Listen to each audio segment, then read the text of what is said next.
Benvenuti in cucina! Welcome to my kitchen. Today, we're going to make and saute mixed mushrooms alla Don Vincenzo, a shrimp fumet to accompany a wonderful saffron risotto. So easy to make, but so tasty. And salmon with sauteed broccolini. This is the perfect meal to have for a romantic get-together. And let me share with you a few secrets on how to make any dinner party magical. Come for the recipes, stay for the stories. I remember this one time that one of the friends of my father, a very well-to-do businessman, invited everybody in the group to join them, and this was summertime, to a town known as San Martino delle Scale, which is right above the town of Palermo. And for some odd reason, in summertime, when Palermo is so hot, in the 90s, almost going into the 100s, high humidity, San Martino, because of the winds, was very cool in their 70s, maybe low 80s. It was just a bit of paradise. The reason why I was so excited to go to the party is because there was a girl, I was barely 11 at the time, or 12, I was right before my teens, that I thought was very cute and I wanted to talk to her. She was the daughter of one of the friends. So usually when we would go to these parties, we would all get together, the boys and girls would go out and play in the woods that were nearby, and then for lunch we'll come back. Mixed mushroom alla Don Vincenzo. In case you don't know, Don Vincenzo is my dad. And the technique that he taught me on how to actually cook this mushroom is very unique because it renders a flavor the likes of which you've never seen before. And it's very simple to make. Let me show you how to make it.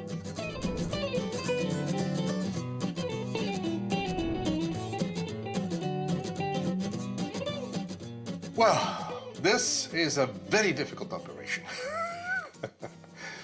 What we have in here are cremini mushrooms and white button mushrooms, as common as they come.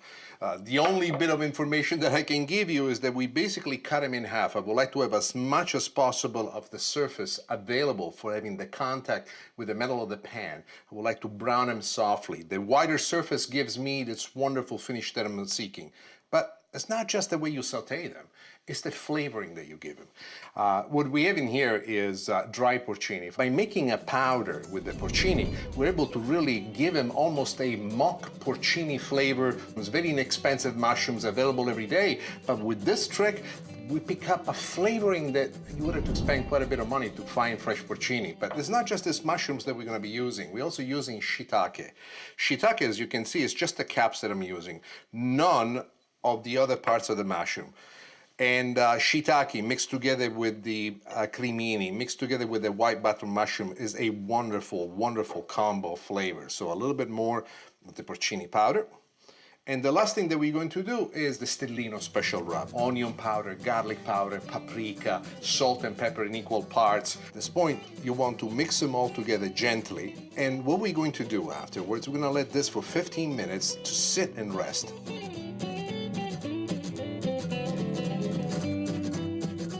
So here we are. The oil does not need to be super, super hot, but we want it to have it warm enough that welcomes the mushroom. One of the things that I like to do, especially when I have the time, especially if you're cooking for a crowd, you really cannot do this, is try to put as many mushrooms as I can with the face down. Why? I really want to make the toasting of the mushroom to have the largest amount of space in terms of an area that the heat can get to it. You see the edge right here that the mushroom does have on this? That is the beginning of it. Now, when we get to this point, one of the things that I like to do, I like to add a little bit of butter. Together with the butter, a little bit of finely chopped onions, as fine as you can. Want to stir a little bit about. Look at the color that they're already picking up. And this is really, for me, the part that makes it super fun. That color that you see right there is exactly the flavoring that we're looking for. Very important addition that I want to make, and that is the parsley. Chopped parsley, which is fantastic with this combination of flavors. And the last thing is to add a little shot of marsala.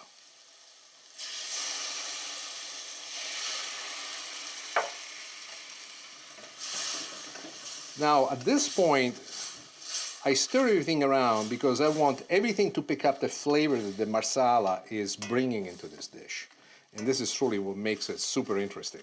At this point, there are two schools of thought. Some people like to basically have this continue cooking on the open with basically everything evaporating out and the juices reducing.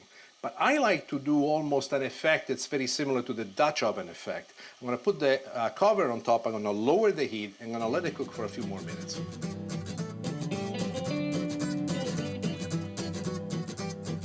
My dear friends, the mushrooms are ready to plate. Look at this beautiful coloring that they have, the flavoring that's in there. I've turned off the heat. There is an enormous amount of heat left in the pan, as you can imagine, because of the conductivity of the copper. The last touch that I want to do is one more little dollop of butter.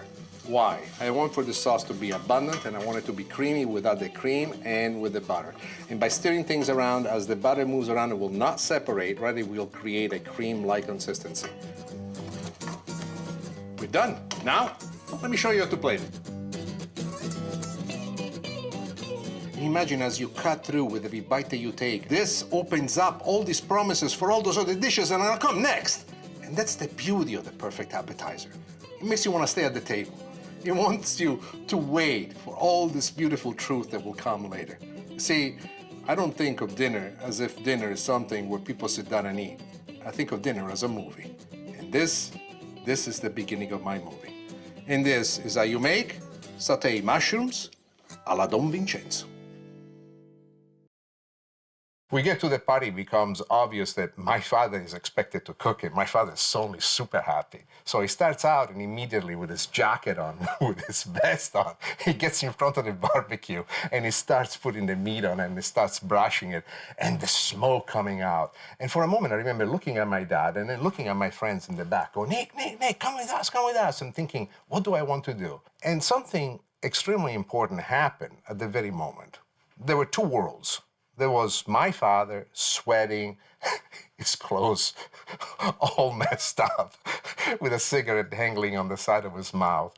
And all these other people around him in the finest of clothing, all custom made, looking fantastic with their elegant shoes, their elegant watches. And I was looking at these two worlds, my father doing the cooking and them looking at my father doing the cooking.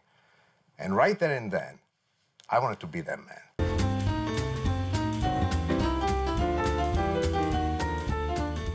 Today we're going to make a shrimp fumet, and then we are going to use the shrimp fumet to make a saffron risotto with shrimp. Come on, let me show you how to make it.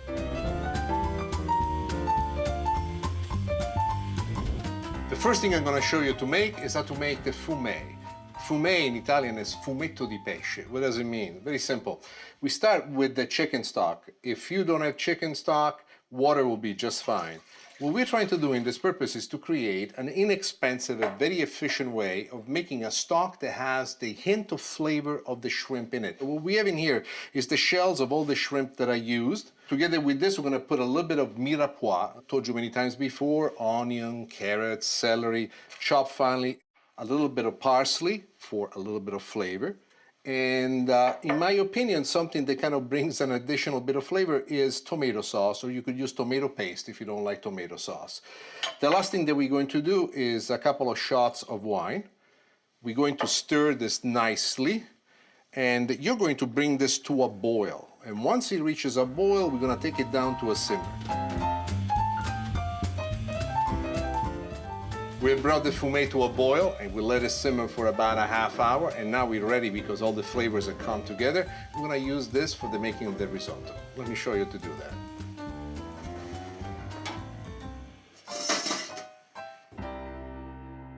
First thing we're going to do, we're going to start with the butter. The butter is going to be our beginning flavor of choice for the making of this fish risotto. Extremely important for us. You could go with olive oil if you wanted, but because of the fact that I wanted to make it nice and elegant, butter to me is the way to go. Together with the butter, we're going to add a little bit of white onions, finely chopped. And all this, by the way, is being done over medium heat. We got the fumet simmering in the background. They're very close to us. So we're almost to the point where it's now important for us to add a little bit of the parsley. And the reason why I like to add the fresh parsley at this point is because I want for the parsley to open up as it connects to the heat and bloom into a whole new flavor. But here is my secret weapon. This, ladies and gentlemen, these are pistils of saffron. It takes an enormous amount of flour to just do the few things that I've done, but the flavor that comes out of this is astonishing. This risotto is quite popular in Italy with the saffron flavoring to it. It's known as risotto alla milanese.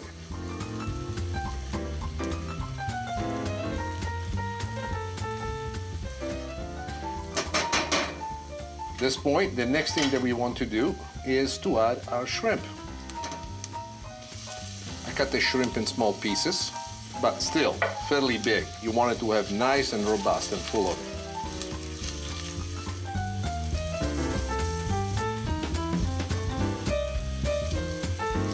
The shrimp is starting to pick up a little bit of color, and this is where we add now our rice. The rice that we're using is not regular rice. This is carnaroli rice. It's rice that is meant for the risotto. If you don't find carnaroli, what you can use is arborio. Arborio is another type of Italian rice that does a fantastic job for us. What you want to do at this point of a medium heat is stir everything around, and you want to make sure that the rice picks up a little bit of a toast. One last bit now is the Nick Stellino secret rub. Onion powder, garlic powder, salt, pepper, paprika.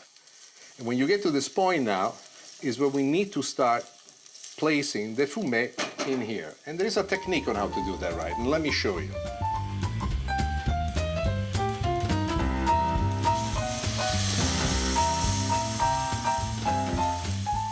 This puts us in a position in which we are able to avoid placing the shells of the shrimp into the risotto, and we put this back in there and we'll use it again when we need it. At this point, what you want to do is stir and continue to stir until all of this is absorbed.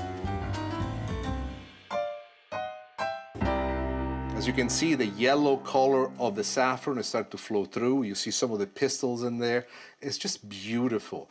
The one thing that you want to be aware of is that you're not cooking this on super high heat, and the reduction, both in the form of the sauce, both in the cooking of the risotto, is taking place over a certain period of time. At this point, I want all of the flavor to be exclusively and intensely underlined by the fumet. Why? It's the ocean. It's as if we were able to capture from these little steps that we've done an essentiality, which is the soul of the ocean. And in its liquid form, we're putting it here with the shrimp, giving to this dish the flavoring that it needs. And we're about ready now to add some more.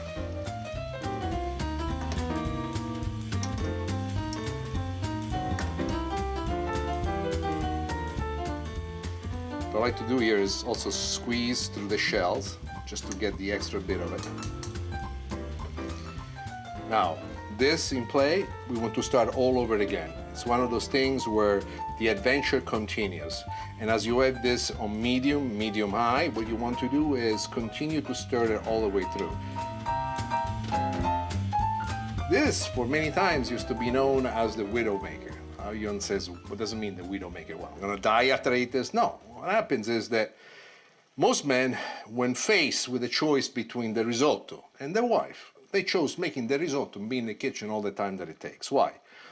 It's a huge important thing to make sure when you serve the risotto that everybody sees who's made the risotto. So I make a big presentation of it. The other part of it, you really don't have any other moments to go and socialize, talk, have long conversations, because in spite of the fact that you're here, you'll be surrounded by your friends, everybody drinking and talking and telling stories. Your main thing here is to make sure that everything is moving along. You'll be paying attention to the color, you'll be paying attention to the way the shrimp is plumping up, you'll be paying attention to the way in which the rice is plumping up, and this is the real telltale of a person who loves risotto as much as they love life.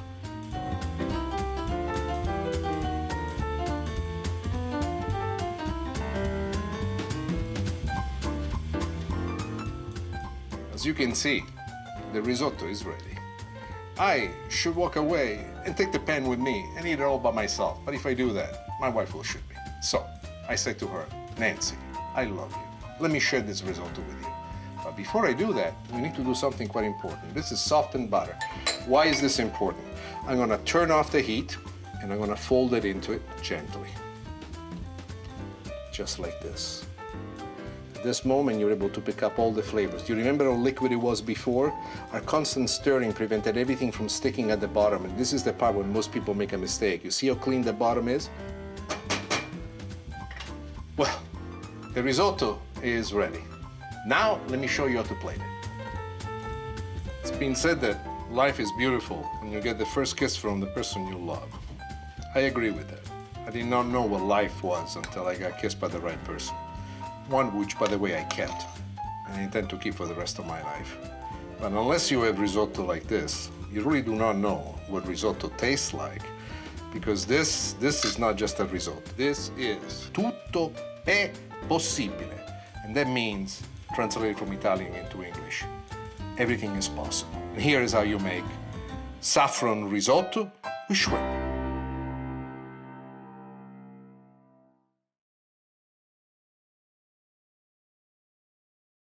I love dinner parties. That's true. I love to have people around. I love to cook for everybody. I love to share. The thing that I love the most when a dinner party takes place is being in the background and watching people eat my food. That is better than cash in the bank. It is because this food was designed and created in such a fashion that I wanted to establish a moment where whatever is happening in the world will stop and people would just focus on what's in front of them because it's so good they're enslaved by it. So a large dinner party is for me a second nature. But something far more important than a large dinner party is an intimate party. Something as simple as two. You and the person you love.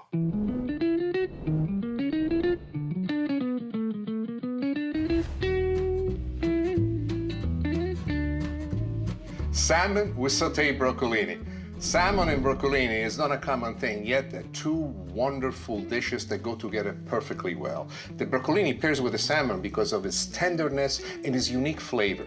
And the salmon with a lovely crust on the outside, still perfectly tender on the inside. It is one of these dishes that you will do over and over for every time you want to do something special with a special person in your life. Let me show you how to make it.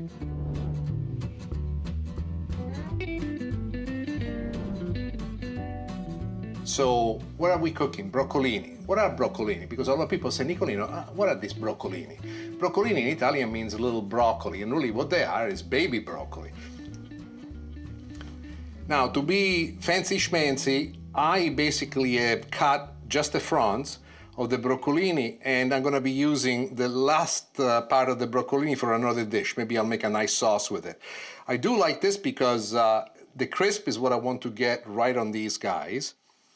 Also, one bit of trickery that I've done, and you can see the testimonial to my trickery, is the red pepper flakes. I've added the red pepper flake to the oil when the oil was cold. Right now, I don't want to put any salt or any pepper. I just want for the one side to crisp. If this broccolini would have been parboiled ahead of time, they already would be moist, and when you add them to the oil, before you add them to the oil, you want to make sure that you dry them completely. Water into hot oil is damaging, it's painful for you, explodes out of the pan. Now, we get into temperature very, very slowly, but we also have an enormous amount of control. And I want to show you what that control is. This is the ability that we're getting right now. And you can see right here, we're starting to pick up some of the darker coloring. And by cooking it on medium heat, we are not pushing this over the top. A lot of people like to cook things in super high heat to create a fantastic sear. I understand the purpose of that, but in this particular case, that is not the purpose. Also, what you're noticing is that I am not making this super loaded with olive oil in it. I want the olive oil to create enough of a division. Now I turned it, and here's another little trick that you want to see. This is chicken stock. Why is this important? You could use beef stock, you could use water if you don't want to use chicken stock. But this little chicken stock that we have is about a tablespoon through. Is going to create almost like a steaming effect. In a certain way, it's creating for us the effect that we would have had if we had parboiled the broccolini ahead of time. At this point, we like to do something similar to this. This is chopped garlic that I add at this very point. And I'm gonna let this garlic flavor the broccolini for us. But one thing that's extremely important, I'm going to lower from medium to medium low. We want for this broccolini to cook slowly over a long period of time. Our main frame of interest in this is the texture of the broccolini.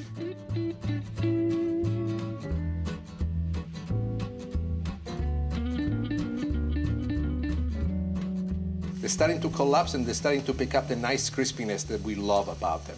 At this point, just because I do it with everything, just a little touch of salt, just a tiny little bit of salt. We don't need to worry about pepper because the broccolini, by themselves, the way in which they are, they're already very, very peppery. At this point, what I want to do is move the broccolini to the back burner. We're going to let that cook in there over medium-low heat until they cook all the way through. And while they finish cooking, I'm going to show you how to make the salmon. So this is the piece. As you can see, what we want to try to do is to make sure that we cut it in the middle so there is equal parts of tapering on both sides. I also like to have a portion that is generous, healthy. It gives you a good taste of salmon, it gives you a good flavor, it makes you happy, but it doesn't make you too full, meaning that you can have the salmon with antecedent and a plate of pasta, some dessert afterwards, some wine, maybe some limoncello. Okay, now I'm going through the whole menu, but I do things about this thing. So what I want to do is to put a nice layer of flavor on top of it. One technique that I favor is to actually brush the outside of the fish, just as we're doing, with olive oil. And then here is the mix. The mix is very basic. It's salt, pepper, onion, garlic powder, a tiny bit of paprika, and no sugar in this particular case. Why? And why is it that I love it so much? What it does is it gives you the ability of putting together all your favorite spices. This is my favorite spice mix. Now we flavored the other side of the fish, so there is an equal amount of flavor on both sides. Now, let me walk you through the technique on how to make this fish taste absolutely perfect.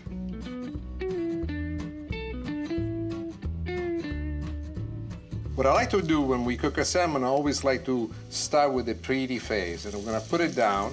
Salmon is, in this particular case, is a fairly large fillet that we have done, and what I like to do is to cook it on medium heat, 3 minutes per side. Don't touch it, don't move it, don't do a thing.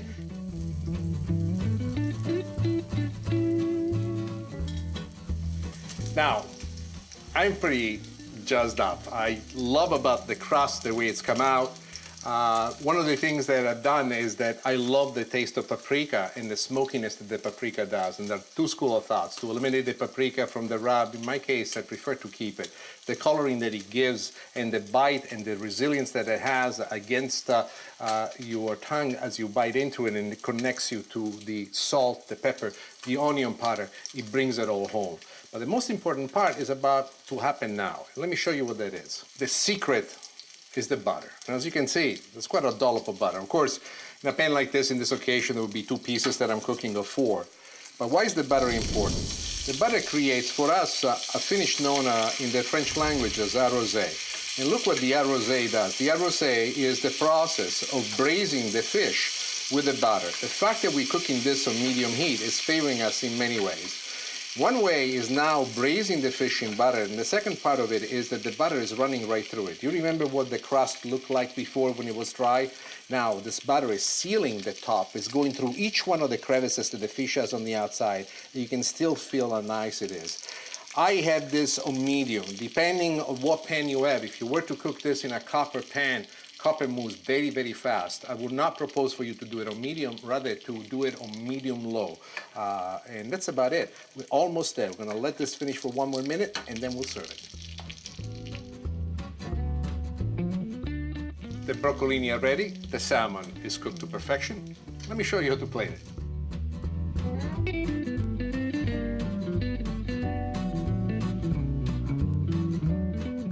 What I love about this dish is the simplicity of it. The broccolini have an astonishing flavor all on their own. The crispiness of it, the peppery, which is natural flavor to them, but it's the garlic that brings them to the next level. The fish, which is perfectly cooked, we have a wonderful crust on the top, a wonderful crust at the bottom, and the tenderness of the fish as it will flake away the bite that you take. The little tomatoes right up here on top will create a wonderful variation to it. But what I was really trying to showcase here is how you can achieve enormous elegance with extreme simplicity. And trust me when I tell you, it is simplicity that's the most difficult thing to do. And this is how you make pan-fried salmon with sauteed broccolini with garlic.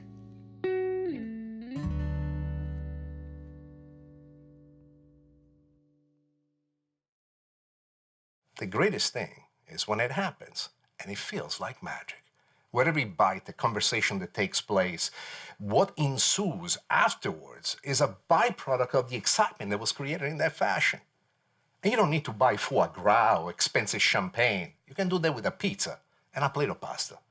In my case, meatballs.